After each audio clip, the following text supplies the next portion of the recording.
Good morning, students. Continuing chapter number 7, that is control and coordination. In last topic, we have seen regarding the plant hormone, that is auxin, gibberellin, and cytokinin. There are the growth promoter hormone, growth बढ़ाते हैं. Whereas we have seen abscisic acid and ethylene, that are growth inhibitor hormone. Growth inhibitor hormones are those hormones which reduce the growth. जैसे कि abscisic acid wilting of leaves को जो गिरा देता था, leaves जो टूट के गिर जाते हैं पेड़ों पे से, तो बिकॉज ऑफ एब्सिसिक एसिड. जो फ्रूट्स वगैरह राइपन हो जाते हैं, फ्रूट्स पक जाते हैं, फ्लावर्स पक जाते हैं, फ्लावर्स बड़े हो जाते हैं, तो that is because of the ethylene. Okay, तो जो राइपनिंग वगैरह जो प्रोसेस होता है तो वो इथिलीन की वजह से होता है. ठीक है. Now today we are going to see a very important topic, that is animal hormones. Animal hormones यानी हमारे अंदर भी यही सारे हार्मोन्स होते हैं, and these hormones are very important. तो बिफोर कमेंसिंग द हार्मोन्स, हम लोग देखेंगे कि हार्मोन्स होता क्या है. तो for that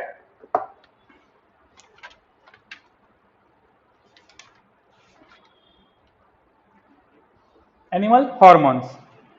The chemical compound or hormones are secreted in small amounts by endocrine glands. बच्चों endocrine,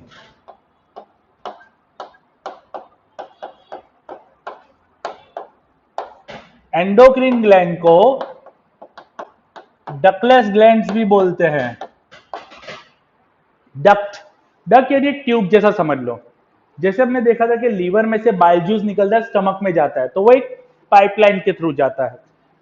ये जो एंडोक्रिन ग्लैंड, उसको एक्सोक्राइन बोलते हैं. सॉरी, ये एंडोक्रिन ग्लैंड जो है, तो एंडोक्रिन ग्लैंड में जो पर्टिकुलर हार्मोन्स रहते हैं वो ब्लड में डायरेक्ट रिलीज होते हैं, और ब्लड तो पूरी बॉडी के हर सेल तक पहुंचता है, तो हर एक ऑर्गन तक जो हार्मोन जाने होते हैं तो वो पहुंचाता है. ओके, सो एंडोक्रिन ग्लैंड्स डकलेस ग्लैंड बोलते हैं, और ब्लड में डायरेक्टली फ्लो होते हैं. इनको किसी नर्वस टिश्यू वगैरह की जरूरत नहीं होती है.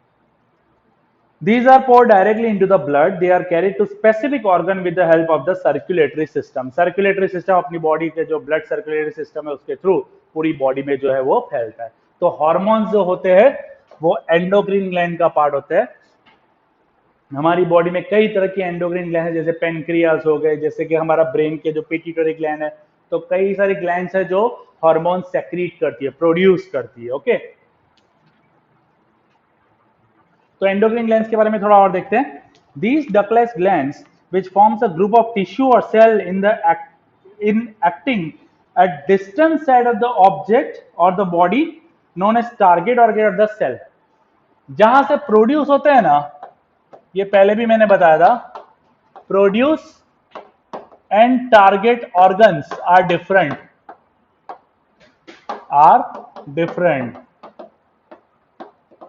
जहां से प्रोड्यूस होता है यानी जहां से ओरिजिन होता है, और जहां पे टारगेट होता है, तो वो दोनों ही जगह अलग अलग होती है. जहां से निकलता है वहां पे एक्ट नहीं करता है. एंजाइम्स में ऐसा होता है, एंजाइम सेक्रेट जो होते हैं तो उसमें जहां पे प्रोड्यूस होता है वहां पे ही एक्ट करते हैं. जैसे मैंने बताया सलाइवरी एमिलेज जो हमारे सलाइवा में होता है, तो माउथ के अंदर ही वो एक्ट करता है, जबकि हॉर्मोन्स का ऐसा नहीं है.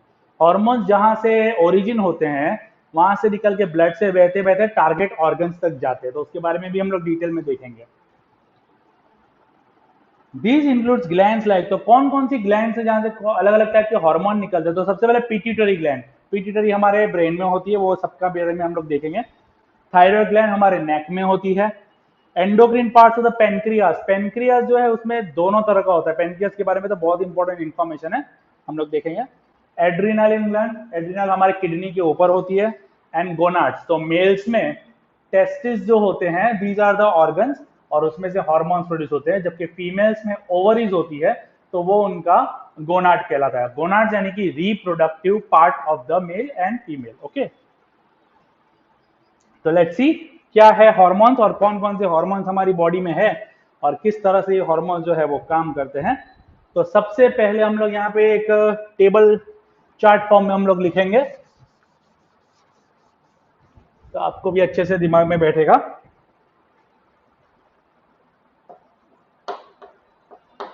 Gland, then secretion,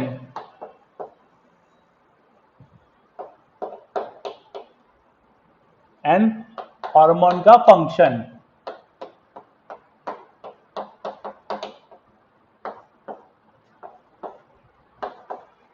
तो हम लोग यहाँ पे 3 पार्ट देखने वाले हैं कि भाई कौन कौन सी ग्लैंड में से कौन कौन से हार्मोन निकलते हैं और उन हार्मोन्स का एक्चुअल में काम क्या है। तो सबसे पहले जो है वो है pituitary gland. Pituitary gland, pituitary, PITUITARY, pituitary gland. Pituitary gland क्या काम करता है, कौन सा हार्मोन प्रोड्यूस करता है? तो ग्रोथ हार्मोन, ग्रोथ हार्मोन, इसको शॉर्टकट में हम GH भी बोलते हैं, ग्रोथ हार्मोन। और इसका काम क्या होता है? तो regulates the growth of the body, regulates the growth of the body. हमारी जो हाइट बॉडी बढ़ती है तो किसकी वजह से बढ़ती है? पिट्यूटरी की वजह से बढ़ती है। पिट्यूटरी कौन सा हार्मोन प्रोड्यूस करती है? Growth hormone. पिट्यूटरी को हम लोग मास्टर ग्लैंड भी बोलते हैं बच्चों, मास्टर ग्लैंड। मास्टर ग्लैंड इसलिए बोलते हैं क्योंकि ये जो पिट्यूटरी ग्लैंड है वो बाकी हर एक हार्मोन का सेक्रेशन को कंट्रोल करती है, यानी pituitary gland is the master gland, बाकी सारी ग्लैंड्स को ये कंट्रोल करती है। ओके, तो याद रखना पिट्यूटरी ग्लैंड को मास्टर ग्लैंड क्यों बोलते हैं। उसके बाद है second, hypothalamus.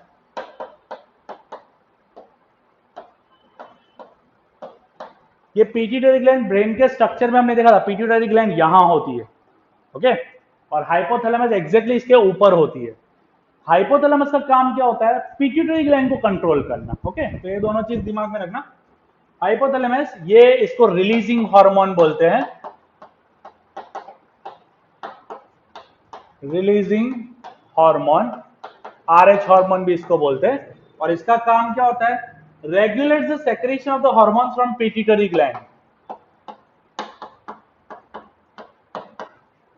regulates the secretion of hormones of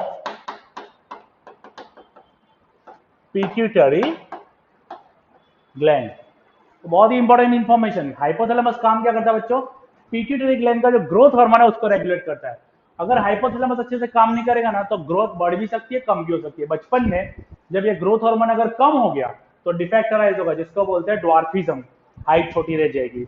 और अगर बचपन में ग्रोथ हार्मोन ज्यादा रिलीज हो गया अगर ब्लड के अंदर, तो ये होगा अपना जाइजेंटिज्म, एकदम बड़ी हाइट बॉडी, वो खली देखा ना रेसलर, उस टाइप का हो जाता है। Okay, then third one is thyroid gland. Thyroid ये कौन सा हार्मोन रिलीज करती है? थायरॉक्सिन हार्मोन रिलीज करती है। इसका काम क्या है बच्चों? Controls the metabolic activities, metabolism of carbohydrates, fats and proteins. हम जो कुछ भी खाते हैं तो उसका मेटाबॉलिज्म यानी कि उसको डाइजेस्ट वगैरह करवाने के लिए जो भी प्रोसेस होता है तो वो कौन सा हार्मोन देखता है बच्चों? थायरॉक्सिन। ये थायरॉक्सिन प्रोड्यूस कौन सी ग्लैंड करती है? थायराइड ग्लैंड करती है। थायराइड ग्लैंड कहाँ है बच्चों? तो ये नेक रीजन में होता है, जबकि पिट्यूटरी और हाइपोथैलेमस दोनों कहाँ होता है? ब्रेन में होता है। ओके, तो ये दोनों चीज याद रखना। Then fourth is parathyroid gland.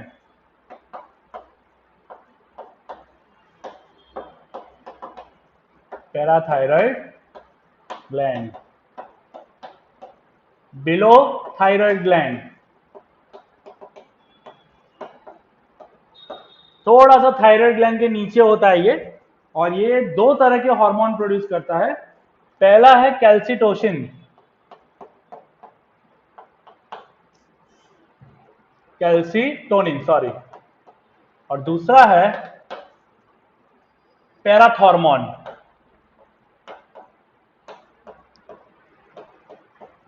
अब इन दोनों का काम क्या है? तो कैल्सिटोसिन जो है lowers the calcium level in blood, calcium level को कम करता है। अगर कैल्शियम लेवल हमारी ब्लड में ज्यादा बढ़ जाता है तो उसको रेगुलेट करता है। और पैराथॉर्मोन का काम क्या है बच्चों? तो increase calcium level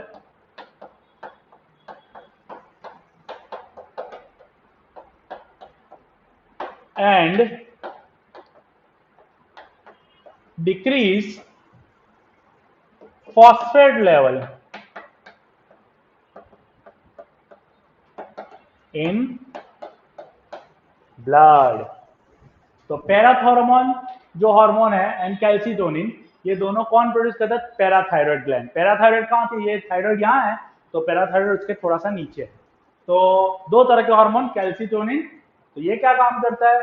calcium level को कम करता है ब्लड के अंदर, अगर ज्यादा हो गया तो उसको रेगुलेट करता है। और ये पैराथॉर्मोन क्या करता है?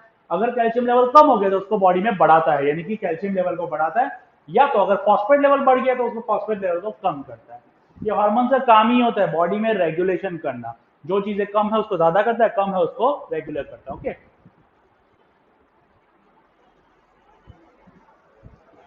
Then fifth one very important, adrenal gland.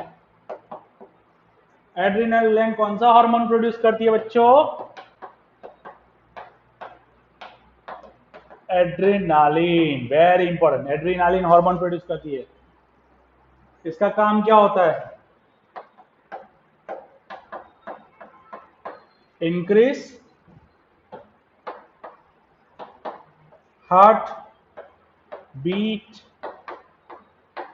Rate and blood pressure. Adrenaline, इसके बारे में हम लोग कुछ बातें डिस्कस करेंगे। एड्रिनल ग्लैंड पहले तो कहां होती है? एड्रिनल ग्लैंड जो होती है ना, वो पैड होती है। पैड का मतलब दो होती है ये, तो दो कहां होती है? तो किडनी के ऊपर। हर एक जो एड्रिनल ग्लैंड है वो किडनी के ऊपर होती है। Kidney above, kidney, kidney above, ये दिमाग में रखना, अबव किडनी इसको बोलेंगे। ओके, किडनी के ऊपर होती है दोनों। अब इसका काम क्या है बच्चों? ये एड्रिनलिन हार्मोन प्रोड्यूस करती है। कब? तो ये स्ट्रेस, टेंशन, जब हमको कभी इमरजेंसी सिचुएशन फेस करनी पड़ती है। इमरजेंसी सिचुएशन, अब इमरजेंसी सिचुएशन तो कैसी सिचुएशन? कभी कभार ऐसा होता है हम टेंशन में अचानक आ जाते हैं, रिजल्ट आने वाला होता है, ऐसा कुछ होता है, तो पेट में पता है वो थोड़ा बटरफ्लाई जैसा उड़ता है।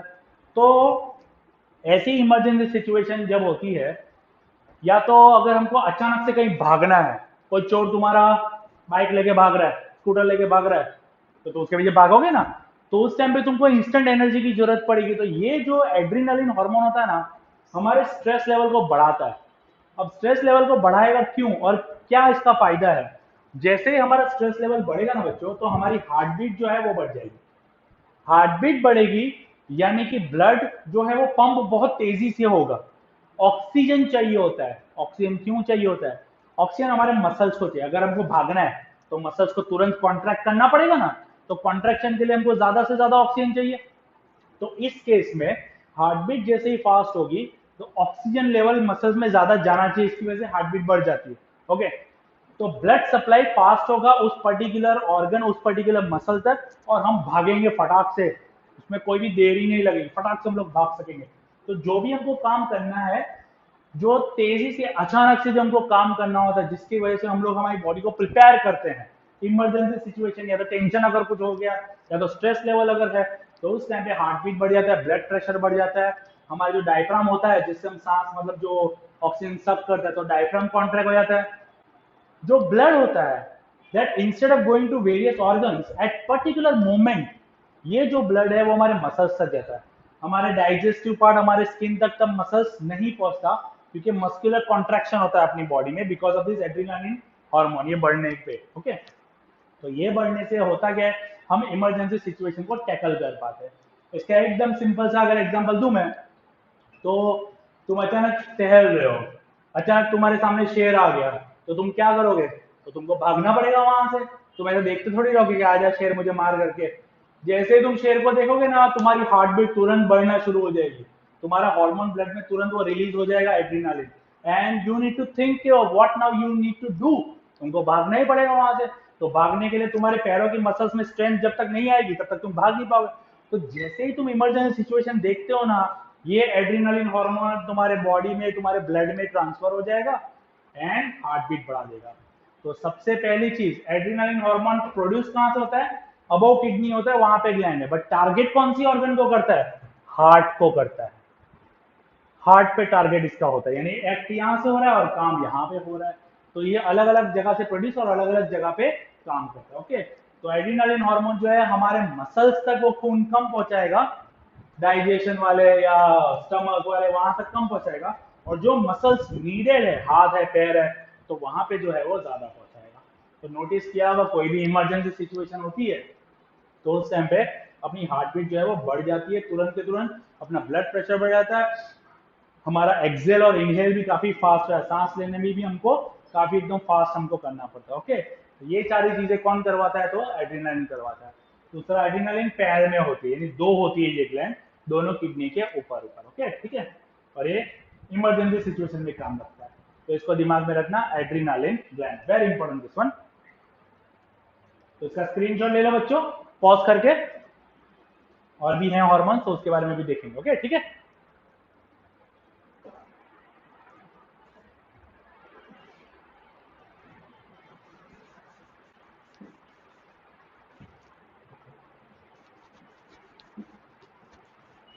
ये हार्मोन्स का काम यही होता है बच्चों, ये हमारी बॉडी को रेगुलेट करता है, जो जो चीजों की कमी होती है जहां पे, तो वहां सप्लाई करवाता है। हमारा नर्वस टिश्यू जो होता है वो सोचता है, हार्मोन्स जो है वो काम धीरे धीरे करते हैं बट स्पेसिफिकली करते हैं। Okay, now sixth one, very important, pancreas. हमारी बॉडी में पेनक्रियास हमने देखा है डाइजेशन के वक्त, पेनक्रियास जो है पेनक्रियाटिक जूस प्रोड्यूस करता है स्मॉल इंटेस्टाइन में, और ट्रिप्सिन, लाइपेस एंड एमिलेज, ये तीन तरह के एंजाइम्स प्रोड्यूस करता है। तो वो जो एंजाइम है वो किसी डक्ट के थ्रू जाता है, डक्ट यानी तो एक एक्सोक्राइन ग्लैंड हो गई। तो पेनक्रियास जो है एक एक्सोक्राइन ग्लैंड भी है, बट पेनक्रियास जो है ये एक एंडोक्राइन ग्लैंड है, क्योंकि इसमें से दो तरह के हार्मोन रिलीज होते हैं बच्चों। लेट्स सी, पहला है इंसुलिन और दूसरा है glucagon.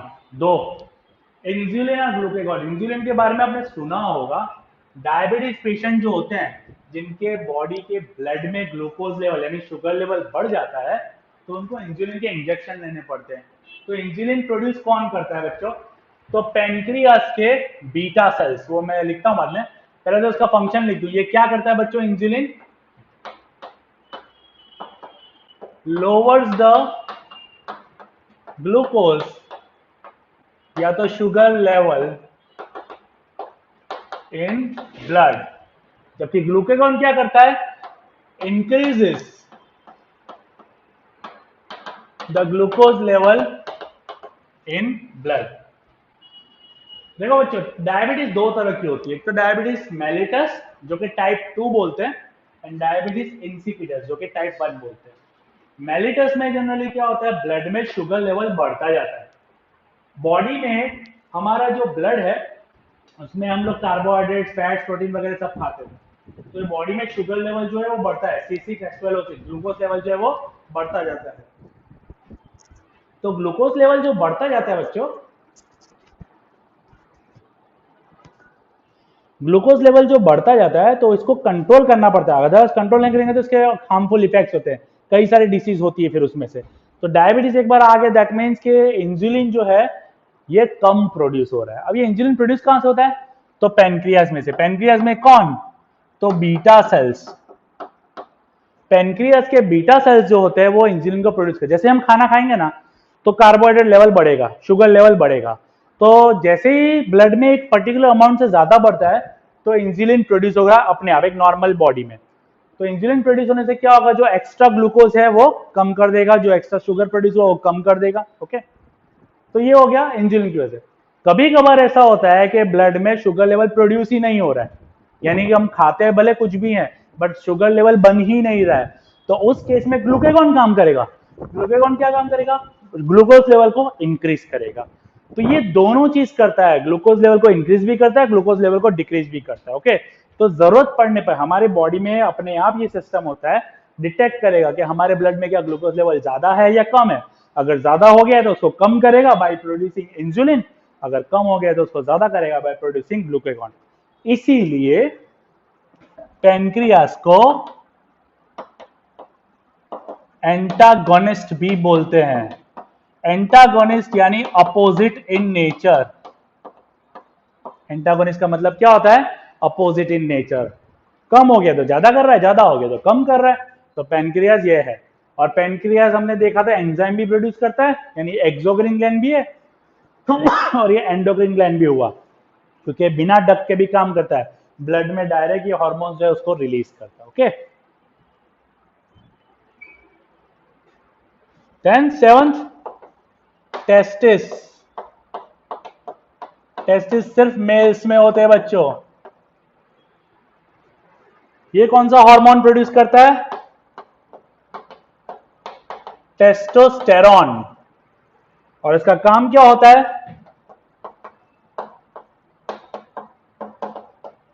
Regulates the male secondary characters. Male secondary characters. देखो बच्चों, टेस्टिस मेल्स में होता है टेस्टिस, ओके, और फीमेल्स में होती है ओवरी। मेल्स में जो टेस्टिस है वो एक रिप्रोडक्टिव ऑर्गन है। टेस्टिस कौन सा हार्मोन प्रोड्यूस करती है बच्चों? टेस्टोस्टेरॉन। और ये टेस्टोस्टेरॉन से regulate secondary character. Secondary character कौन से? दाढ़ी आना, मूंछ आना, ये सब चीजें मेल्स में होती है। ओके, वॉइस जो होता है वो थोड़ा हार्श हो जाता है, थोड़ा हार्ड होता है वॉइस, तो ये किसकी वजह से होता है? तो इसकी वजह से होता है, टेस्टोस्टेरॉन की वजह से। जो स्टेमिना, जो बिल्डअप होता है वो किसकी वजह से होता है? टेस्टोस्टेरॉन की वजह से। तो ये किसमें होता है बच्चों? मेल्स में होता है। 8 ओवरी। ओवरी किसमें होती है बच्चों? फीमेल्स। और ये दो तरह के हार्मोन्स प्रोड्यूस करता है, progesterone and oestrogen. Progesterone and oestrogen. इसका काम क्या होता है? Control the development of female sex organ and ovulation.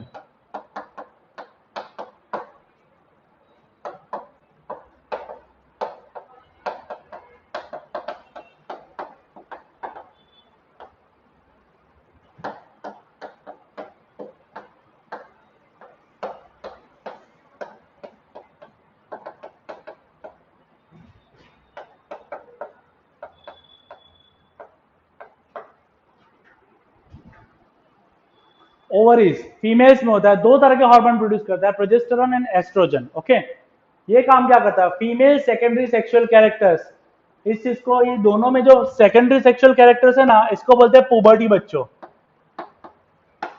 Puberty जो होता है 10 to 12 इयर्स मेल्स में एंड सॉरी फीमेल्स में, और मेल्स में 11 to 13 इयर्स में होता है, शुरू होती है। ऐसा जो दाढ़ी के बाल वगैरह जो होते हैं, तो वो सारी चीजें जो होती है तो पुबर्टी में स्टार्ट होती है। फीमेल्स में जो मेमोरी ग्लैंड्स होती है, जहां से बच्चा जो मिल्क पीता है, तो वो मेमोरी ग्लैंड्स का जो डेवलपमेंट होता है, ब्रेस्ट जिसको बोलते हैं, तो वो डेवलप होना शुरू होता है, वो सेकेंडरी कैरेक्टर्स में आता है। ओव्यूलेशन, ओव्यूलेशन को नॉर्मली पीरियड्स भी बोलते हैं बच्चों। तो फीमेल्स में ये पीरियड्स होते हैं, और ये एक पर्टिकुलर पुबर्टी के बाद से शुरू होता है, टिल द एज ऑफ 45-50 तक ये कंटिन्यू रहता है। एवरी मंथ और एवरी 28 to 32 डेज में इस तरह से ओव्यूलेशन होता है। ओके, उसके बारे में हम लोग डिटेल में चैप्टर 8 में देखेंगे। तो ये हार्मोन हो गया। अब ये दोनों जो हार्मोन है ना बच्चों, टेस्टिस एंड ओवरी, इनको बोलते हैं गोनाड्स। गोनाड, गोनाड का मतलब ये रिप्रोडक्टिव ऑर्गन है। Okay, then 9th one is thymus. Thymus, thymus कौन सा हार्मोन प्रोड्यूस करता है बच्चों? थाइमोसिन। और ये किसके लिए होता है?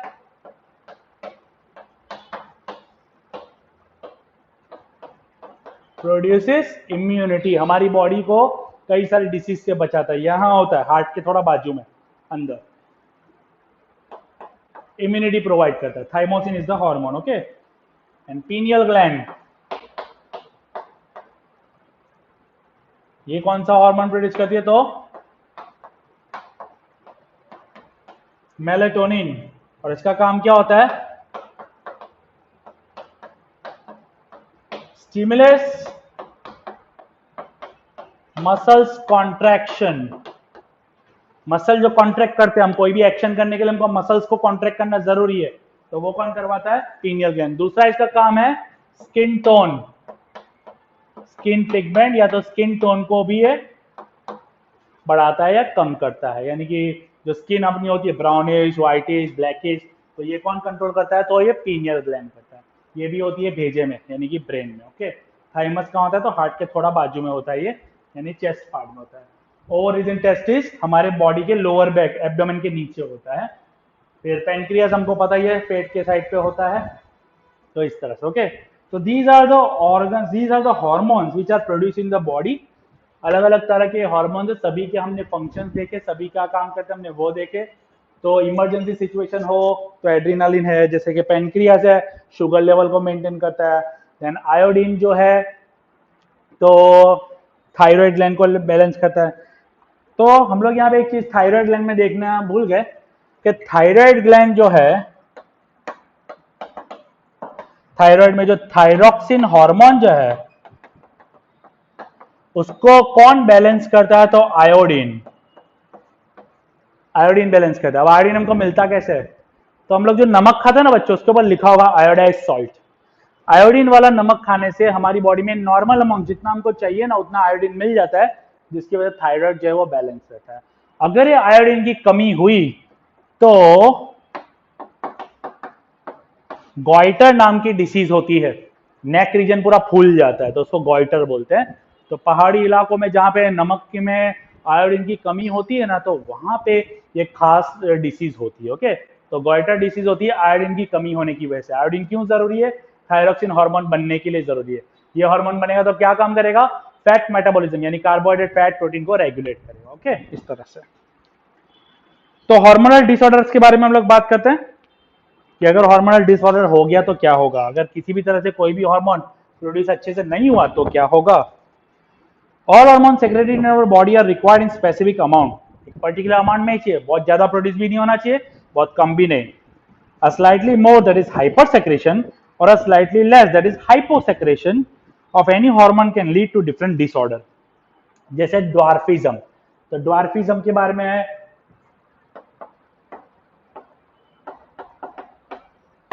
पिट्यूटरी ग्लैंड का जो ग्रोथ हार्मोन है अगर वो कम प्रोड्यूस होता है तो हाइट कम रह जाएगी। जाइजेंटिज्म है, ग्रोथ हार्मोन अगर बढ़ गया तो जाइजेंट हाइट बॉडी सब ज्यादा हो जाएगा, तो ये दोनों डिसऑर्डर हो सकते हैं।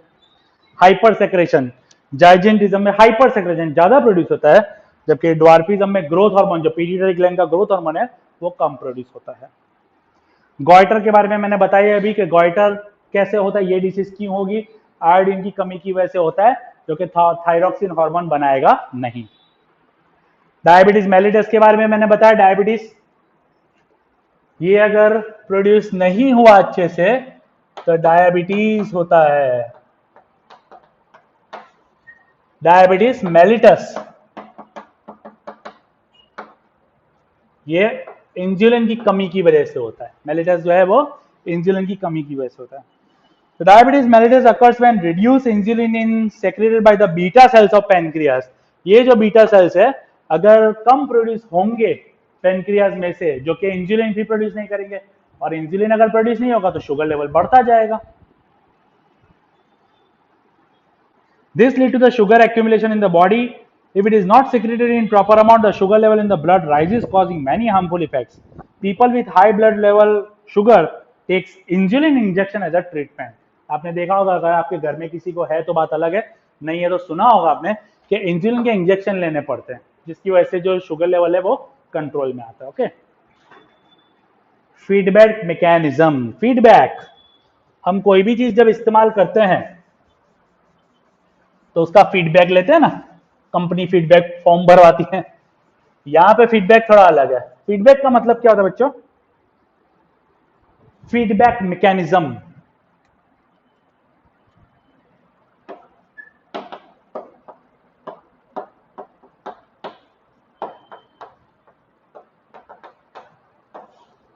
फीडबैक मैकेनिज्म मतलब क्या? Regulation of hormone segregation in control by the mechanism bye feedback mechanism. जो हार्मोन ये जितने भी हमने देखे ना, वो हमारी बॉडी में प्रोड्यूस जो होते हैं एक पर्टिकुलर फॉर्म की वजह से होते हैं, यानी कि अगर जितना जरूरत है ना उतना ही होगा, एक्स्ट्रा प्रोड्यूस नहीं हो जाएगा। ओके, तो ये कौन देखता है? तो फीडबैक मैकेनिज्म देखता है। नर्वस सिस्टम का ही पार्ट है, ऑटोनोमस नर्वस सिस्टम का। It keeps the secretion of hormone regulated, that is increased blood sugar level are detected by beta cells of the pancreas which responds by producing more insulin। कैसे detect करेगा? ये जो feedback mechanism है, diabetes की बात करते हैं, हमने कुछ खाया, शुगर लेवल बढ़ा, तो शुगर लेवल बढ़ा ये डिटेक्ट करके जो इंफॉर्मेशन है वो पैनक्रिया के बीटा सेल्स को फीडबैक मैकेनिज्म देता है, यानी नर्वस टिश्यू जैसा ही होता है ये। तो ये इंफॉर्मेशन देगा, और जैसे ही बीटा सेल्स को इंफॉर्मेशन मिले कि भाई शुगर लेवल ब्लड में बढ़ गया है, तो ये इंसुलिन प्रोड्यूस करेगा। सिंपल।